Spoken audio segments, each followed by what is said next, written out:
Hey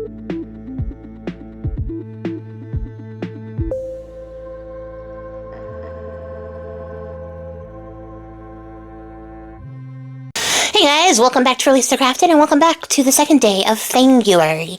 And yeah, that's hashtag rtcfanguary. All the details will be listed down below, and I'll link all the relevant videos, the playlist that I've made for this, everything so you guys can follow along, the hashtag playlist. There's also a Pinterest board down there in the description box for inspiration if you're looking for that, so you can pick up on the vibes. And I thought today I would do a very simple, very simple little watercolor tutorial. It's not really a super tutorial. It's just watch me paint this little tiny scenery.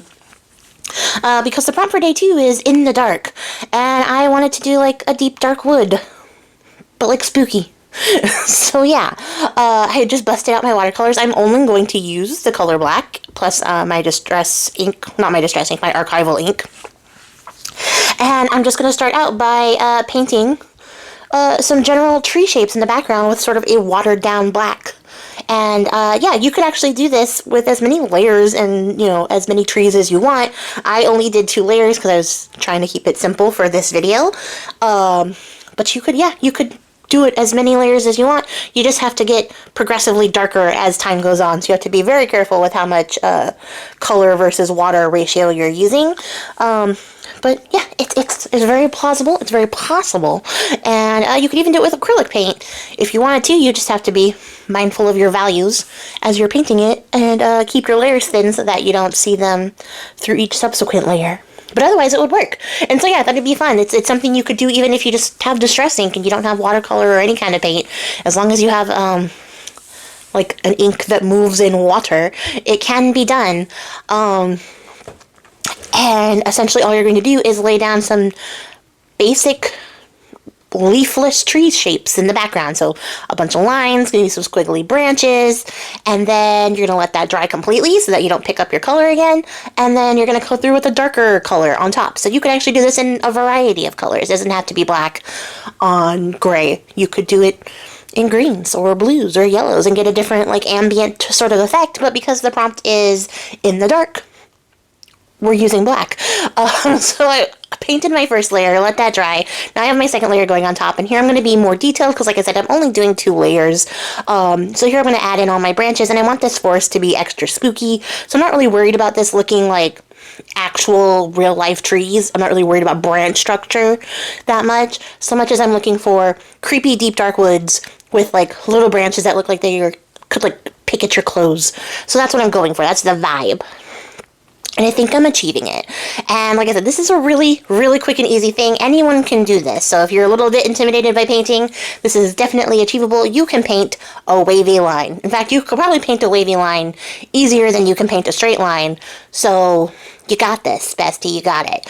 And now that I've got sort of my trees laid out, I decided I wanted there to be like a little moonlit type path situation to just sort of emphasize that we're walking into these dark woods. So I just made the path like curve off to the side, and now I'm just going to add in some final details. I guess I needed another tree in there somewhere. I wasn't treeing enough for me. I think my first wash was a little bit lighter than I preferred, so added in another detail.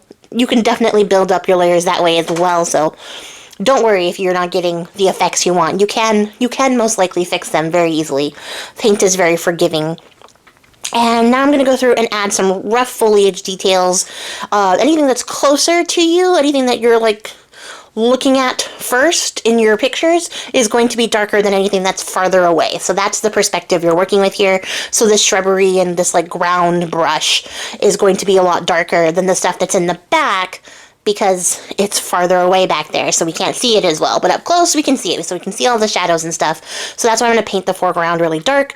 And then once that dries, I'm just going to go around and ink everything up so it looks like a proper tag. And you can see it's really simple. I went for some general like bushy shapes and maybe some like little pieces of grass. And then I used my little Halloween clipping stickers to get a little sentiment out here, because it is a tag after all, not just a little painting, although it is a little painting. And it says, "In the darkness, seek the silence of the night." So going back to in the dark as the prompt, it's working. And then I'm going to take my pen. It's a special pen, but it's not really a special pen. But it's a Fude ball pen that's like 1.5 millimeters, so it's actually got a pretty hefty pen nib on it.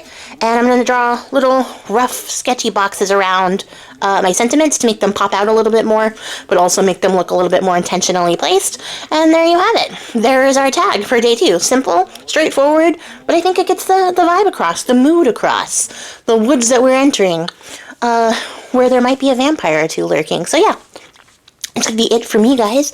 Ooh, it could be the woods on the way to the vampire castle. I just thought about that. But bye! I appreciate your faces. Bye!